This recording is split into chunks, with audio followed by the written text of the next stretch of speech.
Donc, je m'appelle Caroline Fio et je suis œnologue au sein de la Maison Ruinart depuis aujourd'hui 5 ans.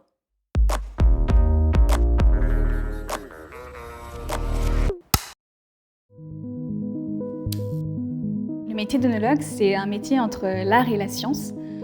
Donc c'est tout d'abord superviser toutes les étapes d'élaboration, donc de la vigne, donc de la matière première, le raisin, jusqu'au vin. Être œnologue, c'est faire partie du comité de dégustation.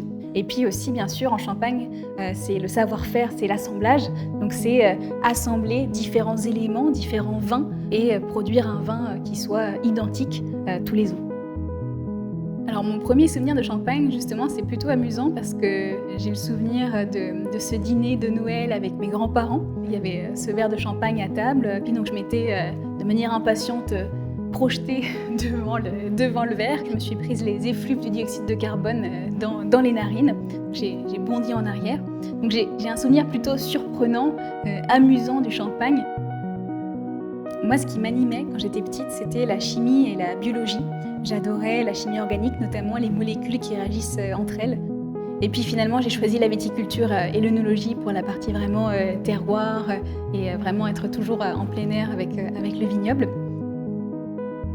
J'aime toutes ces facettes de mon job, justement, d'avoir cette polyvalence entre la cuverie, l'œnologie, le terrain, la recherche et développement, et puis la communication. Un jour, vous êtes en talons dans un dîner à Hong Kong, et puis le lendemain, vous êtes avec vos chaussures de sécurité et vous êtes en train de piloter les fermentations en cuverie pendant les vendanges. Le produit que vous élaborez à l'instant T, il va sortir dans 3 ans, dans 10 ans ou plus. Il faut être patient. Et le champagne, ce n'est qu'une affaire de patience. On a une approche en fait qui est durable et sur toute la chaîne de valeur. C'est ça qui est intéressant et qu'il faut comprendre. La Maison Ruinart est doublement certifiée viticulture durable en Champagne. Et puis également, il y a d'autres approches, d'autres engagements, comme par exemple la valorisation de nos déchets, la valorisation de nos effluents, ou encore de l'éco-design dans le packaging avec cet étui seconde peau qui est 9 fois plus léger qu'un coffret, que notre précédent coffret, et qui permet justement de diminuer notre empreinte carbone de 60%, ce qui est énorme.